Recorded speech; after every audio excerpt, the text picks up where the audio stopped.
Bagaman at kami 11 lamang dito, kami pong 12 kandidato sa ilalim ng Alyansa para sa Bagong Pilipinas ay personal na pinili ng ating Pangulong Bongbong Marcos base sa aming mga karanasan, kwalifikasyon at kakayahan para maglingkod bilang mga senador ng Republika ng Pilipinas. Ako po ay nagtapos sa Philippine Military Academy at naging opisyal ng Hukbong Sandatahan ng Pilipinas hanggang sa umabot sa ranggo ng Director General o Hepe ng Philippine National Police. Sa akin pong law enforcement career, napakarami at hindi ko na mabilang ang mga buhay na aking nailigtas sa kamay ng mga kidnappers at iba't ibang mga masasamang loob. Ang isa sa akin nailigtas ay kababayan ninyo mismo dito sa Dumaguete City, si Emmanuel. Noong Agosto 1989 sa Cebu City, habang ako'y naglilingkod bilang chief ng Cebu Metro Discom. Siya ay 9 na taong gulang pa lamang noon. Sa ilang saglit na pakipagbarilan sa mga kidnappers na ikinamatay ng mga kumidnap kay Emmanuel, akin pong inihatid si Eman sa kanyang mga magulang sa kanilang bahay sa Guadalupe, Cebu. At sa aming pagpupulong, maluha-luha at sila'y nag-alok ng gantimpala, reward money, dahil hindi sila nagbayad ng ransom at naibalik yung kanilang anak na si Eman. Sila po ay sina Mr. and Mrs. Edward Lee. Edward at saka si LC. Ang sagot ko po sa kanila, Ma'am, we only did our duty. Sapat ng gantimpala ang pagtitiwala ng ating mga mamamayan sa kanilang mga lingkod bayan, sa kanilang kapulisan.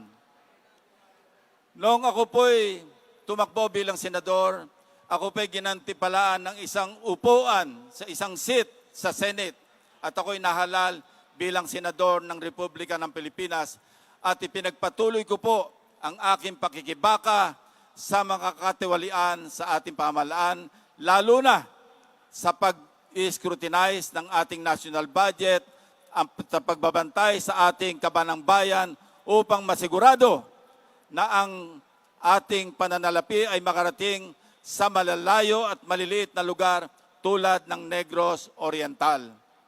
At kung ako po ay inyong pagkakatiwalaang muli, hindi ko po sasayangin ang inyong boto.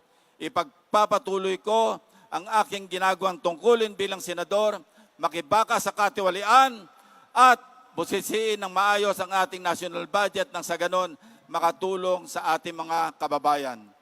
Si Lito Lapid po ay nagain ng panukalang batas na mahigit na 900. Ang 100 dito ay naipasa na, naging batas na. Ngayon po, ito po ay isang batas, Pre-Legal Assistance Republic Act 9999. Ito po ay libre abogado. Wala na pong maagrabyado at libre po at wala nang magbabayad ng abogado kung sino man ang naaapi pagdating sa batas. Ako po ay naatasan, Committee ng Turismo. Ang turismo po ay palalawakan natin dito sa Dumaguete City at sa buong Pilipinas. Kasama po natin dyan ang ating mahal na Pangulo na si Bongbong Marcos. Palalawigin namin ang turismo sa buong Pilipinas. At isa pa rin po, meron po tayong eco-tourism, medical tourism. Ang pinakamahalaga po dito ay ang agri-tourism. Kasama po natin ang ating mga magsasaka. Ngayon po, ang magsasakang ito ay malalawig at makakaroon ng trabaho, makakaroon ng negosyo. Trabaho, bawat Pilipino. Tama ba yon? Ito po ay isang bayan, isang produkto para maunlad ang ating ekonomiya sa bawat barangay at sa bawat bayan. At ito po, isa pa rin mahalaga, ang sinasabi nila, hindi po nag-aaral si Lito Lapid. Hindi po nakatapos ng pag-aaral, hindi marunong mag-English. Lahat po ng pang-aapi ay inabot ko na. Kaya napakahalaga po ng edukasyon. sa ating mga kababayan, lalo-lalo na mga kabataan. Kailangan po makagraduate ng pag-aaral dahil po siya nakagraduate, makakapasok ng trabaho at siya ay makakatulong sa kanyang pamilya. At mapakahalaga din po, alagaan natin ang nanay, tatay at lola. Yan po ay mga senior citizen na bawal magkasakit. Kailangan malibre natin sila ng gamot at pang-hospital. Respetuhin po natin sila. Ngayon po, kung ako maaalala uli, bilang senador at maluluklok uli sa tulong niyo at pagmamahal, gagawin ko po ang lahat ng aking makakaya. Salamat po. Anong sabi ni Tanggol kanina? Supremo, nagdaan ka sa mahirap. Kinukumusta kayo ni Amanda? Naghirap ka, sabi niya, pero nakayanan mo. Sabi ko, Tanggol, kung ako nakayanan ko, makakayanan mo rin. Makakayanan natin lahat. At mapuunlad tayo sa buong Pilipinas. Lito lapit po, Supremo ng Senado, numero 35 sa Balota. Maraming salamat po sa inyong lahat. Magandang hapon po sa ating lahat, mga taga-Dumaguete, Negros Oriental. Unang-una po, nais kong pasalamatan ang ating Panginoon sa magandang panahon at siyempre higit sa lahat sa malusog na pangatawan na binigay niya sa atin. Because without God, we are nothing. Sa ating mga government officials na nandito ngayon, magandang hapon po sa ating lahat.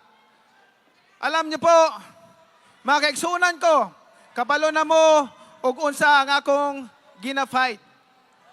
Unsa ang akong gina-fight para sa akong mga kaigsunan nga mga naglisod sa kinabuhi. Gusto na ako ipahibalo sa inyo nga tuloy ang laban ni Manny Pacquiao para sa mga pobreng tao. Ang akong programang pabahay sa mga pamilya nga walay kaugalingon nga panimalay. Ang akong programa nga paghatag og sustainable livelihood kapangkabuhayan sa mga pamilya nga naglisod. Tuloy ang programa natin habang si Manny Pacquiao nandito pa sa mundo. Alam nyo po, hindi ko na siguro isa-isahin ilang batas ang naipasa natin sa Senate, pero isa sa pinaka-paborito kong batas, sana ay makabalik ako sa Senado at maing sa batas ito ng magkaroon ng libreng babae. Yung Senate Bill number 2463 po, ano po yan? Free Public Housing Act na magkaroon ng libreng pabahay ang ating gobyerno. At masaya po ako doon sa executive order ni Pangulong Bongbong noong 2023. Nilagdaan po niya yung executive order 34 na yung free. Mga kaigsunan ko, dire sa Dumaguete, taos puso akong nagpapasalamat, gikan sa akong kasing-kasing mga kaigsunan ko. Daghang salamat sa inyong permanenteng pagsuporta kanako. O ginaot ko nga inyo kong suportahan, labi na. Karon nga mabot nga eleksyon, di po nato kalimtan, Manny Pacquiao po, number 50 sa Balota. Daghang salamat, mga Dumaguete. Mahal ko kamong tanan.